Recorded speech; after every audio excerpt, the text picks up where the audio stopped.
उग्रवादियों की बात सुनते हो, नक्सलाइट की बात सुनते हो, पाकिस्तान की बात सुनते हो, विदेशियों की बात सुनते हो। इन 5 जिलों के जो एसपी हैं, वहाँ की जो पुलिस व्यवस्था है वो आसाम पुलिस के अधीन नहीं है, वो कोई अंडरग्राउंड ऑर्गेनाइजेशन के अंडर में है। क्यों मैं ऐसा कहता हूँ? मैं कह रहा हूँ कि हमारे देश में एक ही प्रकार की पुलिस और प्रशासन की व्यवस्था पूरे देश में है। तो असम में पूरे राज्य के लिए एक डायरेक्टर जनरल ऑफ पुलिस होगा। उसी प्रकार कोई कमिश्नरेट में एक कमिश्नर ऑफ पुलिस होगा। लेकिन असम में मुझे लगता है कि 2 व्यवस्थाएं चल रही हैं, जिसमें कल शाम से रात से सुबह तक कोकराझाड़ जिला, चिरांग जिला, शोनितपुर जिला, उदलगुड़ी जिला और तामुलपुर जिला, ये 5 जो जिले हैं, ये आसाम के डीजीपी के अंडर में नहीं है। यहाँ के एसपी जो हैं, सुपरिंटेंडेंट ऑफ पुलिस, ये अंडरग्राउंड ऑर्गेनाइजेशन के अंडर में है और ये देश के लिए खतरा है, सुरक्षा के लिए खतरा है, कानून के लिए खतरा है। मैं इस बात को कल असम के राज्यपाल, असम के मुख्यमंत्री के पास लिख के भी रखूंगा, मिल के भी बात रखूंगा और भारत देश के माननीय महामहिम राष्ट्रपति, भारत देश के प्रधानमंत्री और भारत देश के गृह मंत्री को भी लिखित सूचना दूंगा। इन 5 जिलों के जो एसपी हैं, वहाँ की जो पुलिस व्यवस्था है वो आसाम पुलिस के अधीन नहीं है, वो कोई अंडरग्राउंड ऑर्गेनाइजेशन के अंडर में है। क्यों मैं ऐसा कहता हूँ कि आज सुबह गुवाहाटी के जो पुलिस कमिश्नर हैं हरमीत सिंह जी हमारे साथ बात किए और उन्होंने जिस प्रकार हमारी चिंताओं को समझा, सहयोग प्रदान किया, उसके लिए हम बहुत कृतज्ञ हैं। I am very thankful to him and his team. लेकिन वो जो 5 जिलों के एसपी हैं, वो निश्चित यहाँ के डीजीपी के अंडर में नहीं है। क्यों मैं ऐसा कहता हूँ? हमारे लोगों को गाड़ियों की व्यवस्था की थी, एडवांस दिया था कि हम आसाम जाएंगे, गुवाहाटी जाएंगे, सालखन मुर्मू की बातों को सुनेंगे। क्योंकि सालखन मुर्मू भारत देश के आदिवासियों को न्याय और अधिकार दिलाना चाहता है, जो संविधान का मौलिक अधिकार है। और यह अधिकार किससे मिलेगा, कैसे मिलेगा? ये भारत के राष्ट्रपति से मिलेगा, भारत के प्रधानमंत्री से मिलेगा।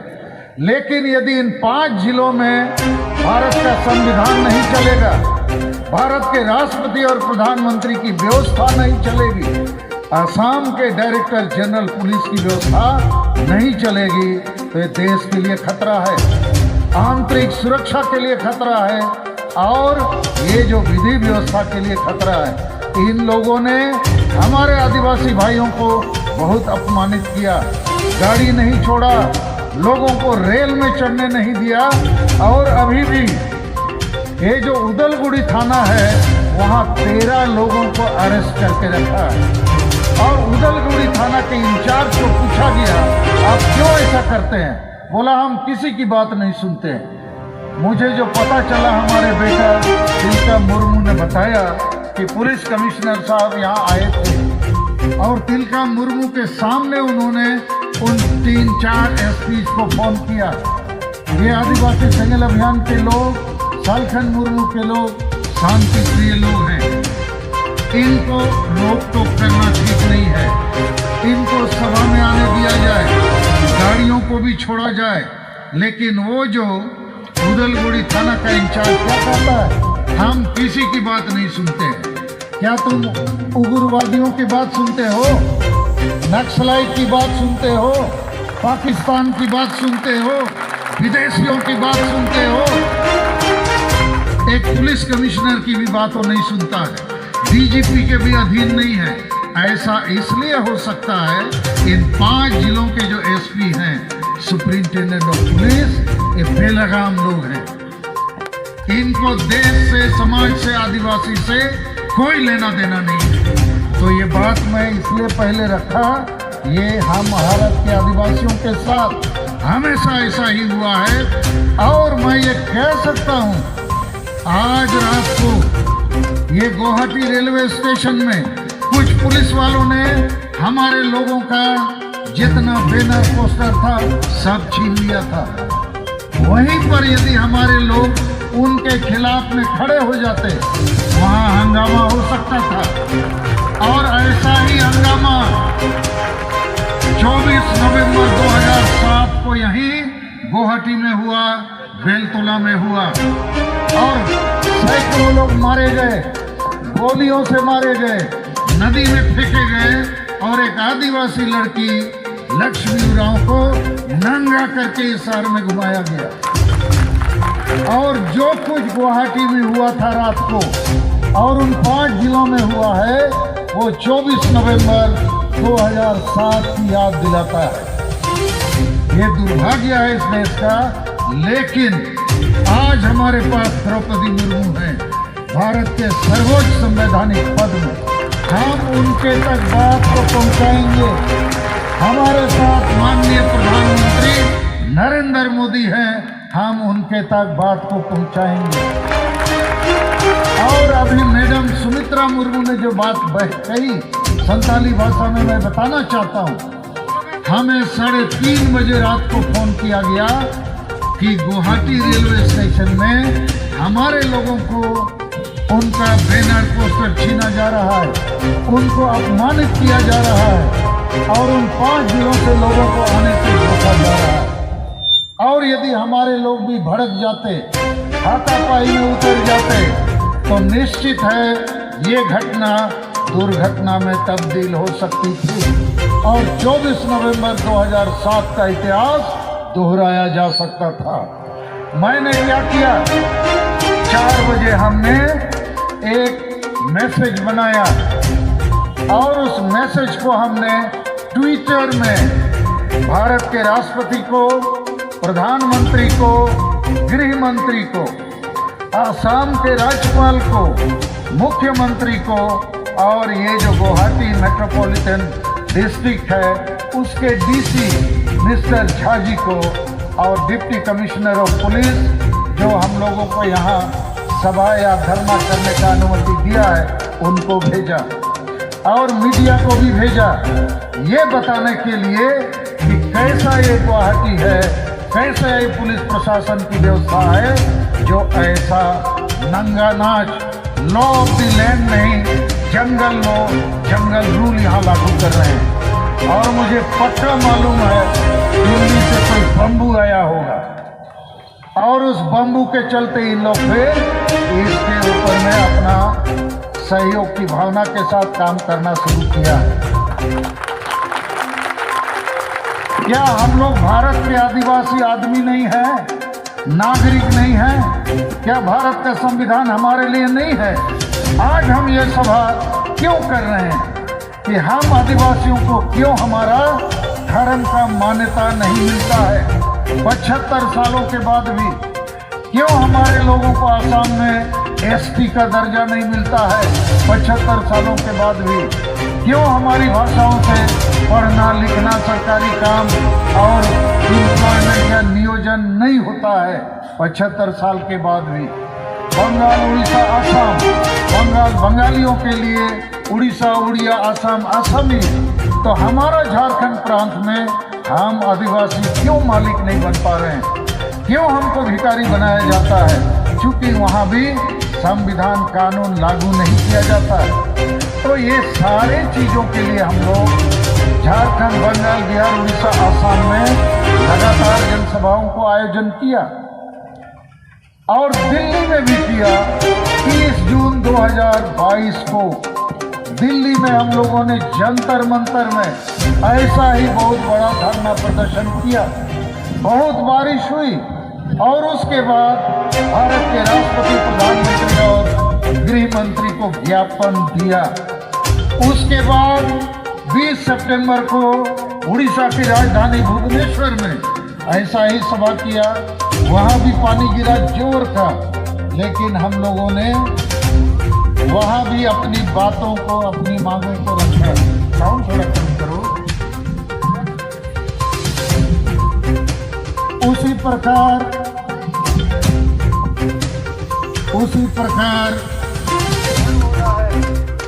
30 सितंबर को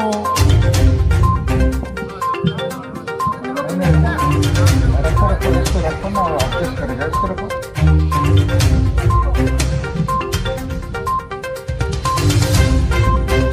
हेलो हेलो हेलो, जब एक बार ठीक हो जाएगा तो फिर रोक के रखना। हेलो हेलो हेलो, हाँ अभी ठीक है।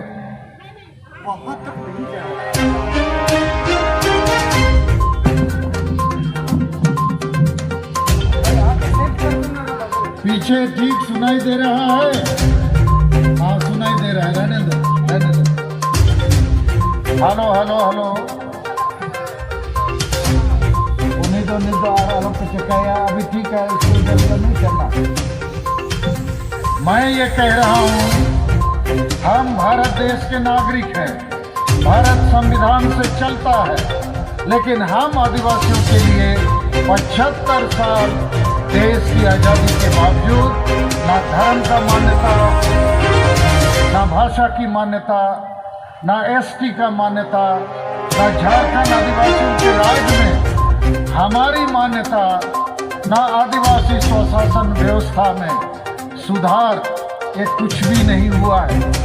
उसके बावजूद 30 जून 2022 को हमने दिल्ली के जंतर मंतर में एक बड़ी धरना प्रदर्शन सभा किया।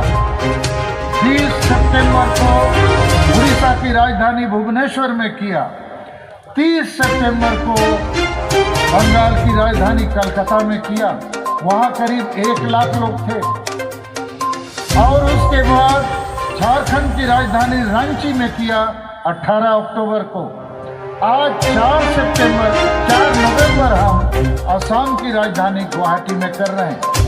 फिर 25 नवंबर को हम लोग बिहार की राजधानी पटना में करेंगे। क्यों करते हैं?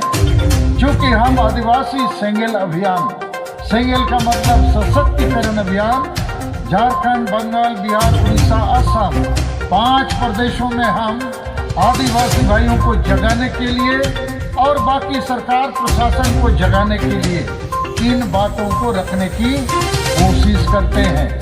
हमारे लिए आज जितने लोग आए हैं, ये कोई गांव के मंगरू बुधवान नहीं है, ये आदिवासी सेंगेल अभियान के जागरूक नेता हैं, कार्यकर्ता हैं और अपने खर्चों से आए हैं, तकलीफ करके आए हैं, कष्ट करके आए हैं, क्योंकि इनको जानकारी है कि सही में भारत के हम आदिवासियों को संविधान के तहत जो मिलना चाहिए न्याय और अधिकार नहीं मिला है। बाकी पार्टी तो गाड़ी में ढोढा के लोगों को लाते हैं, पैसा देके, खाना देके, प्रलोभन देके, मगर ये अपने से आए हैं, कष्ट करके आए हैं।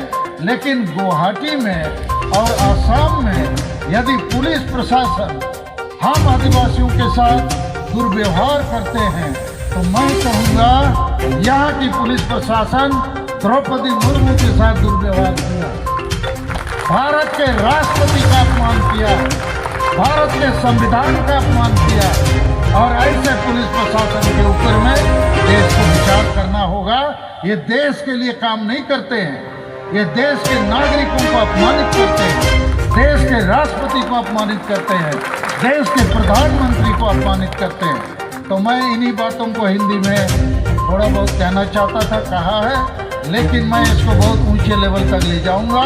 और वो जो 5 जिले हैं, केवल कल और आज की घटना नहीं है, इसके पहले भी हमारे आदिवासी कार्यकर्ताओं को बहुत मारा गया है, बहुत पीटा गया है और हमेशा ये काम हुआ है वही अंडरग्राउंड के लोगों के कारण। ये विदेशी लोग, आक्रामक लोग, आतंकित लोग, ऐसे हिंसावादी लोगों की ग्रिप में ये 5 जिलों के एसपीज हैं और पुलिस व्यवस्था है। तो मैं इन्हीं शब्दों के साथ हिंदी में अपनी बात को समाप्त करना चाहूँगा। फिर जरूरत पड़ेगा तो लास्ट में मैं थोड़ी बहुत अपनी बात को रखूँगा। ऐसे मैं यहाँ गुवाहाटी के पुलिस कमिश्नर हरमीत सिंह जी और उनके तमाम जो सहयोगी काम करने वालों को धन्यवाद देना चाहता हूँ। और मीडिया वाले भी यहाँ आए, मुझे तो ऐसा लगा असम सरकार से मेरी फरियाद है, निवेदन है, अरे धरना प्रदर्शन भारत के नागरिकों का मौलिक अधिकार है अंडर आर्टिकल 19। तो ये धरना प्रदर्शन के लिए अब गुवाहाटी के केंद्र से इतनी दूर भेज दोगे आदमी को, इसका मतलब ये गुवाहाटी में जो सरकार है इसको लोगों की चिंताओं का चिंता नहीं है। आखिर लोग धरना प्रदर्शन करते हैं तो अपनी तकलीफों को बताते हैं, अपने जो भी मुद्दे हैं उनको हाईलाइट करना चाहते हैं। तो राजधानी के करीब कहीं होता है तो अच्छा होगा ना। हम लोगों ने भी मांग किया था कि गुवाहाटी रेलवे स्टेशन के पास एक हाई स्कूल मैदान है जो 3 किलोमीटर में है, हरलुमुख में, वहाँ हम लोग सभा करते हैं। तो ये जो पुलिस कमिश्नर साहब को इतना बस जुगाड़ करना पड़ा, इतना सारा सुविधा करना पड़ा, फिर लौटने के लिए बसों को तैयार करना पड़ेगा। तो मुझे लगता है हमारा निवेदन है सरकार से, धरना प्रदर्शन आपकी आँख नाक कान को खोलेंगे, जनता की तकलीफों को आप सुनिए और दूर कीजिए। तो हम 5 राज्य के कार्यकर्ता यदि पैदल आना पड़ता, अपने खर्चों पर आना पड़ता, बहुत खर्च करना पड़ता, तो ये व्यवस्था भी ठीक नहीं है। राजधानी के केंद्र में कहीं एक मैदान होना चाहिए, जैसे दिल्ली में जंतर मंतर है, इवन इंग्लैंड में उन लोग एक ऐसी जगह पर ये सब करते हैं ताकि केंद्र जगह में इन भावनाओं को, लोगों की तकलीफों को लोग सुन सके। तो मैं फिर एक बार आज की सभा में आप सभी जो लोग आए हैं, हमारी तरफ से जोहार, धन्यवाद, कस करके आप आ सके हैं।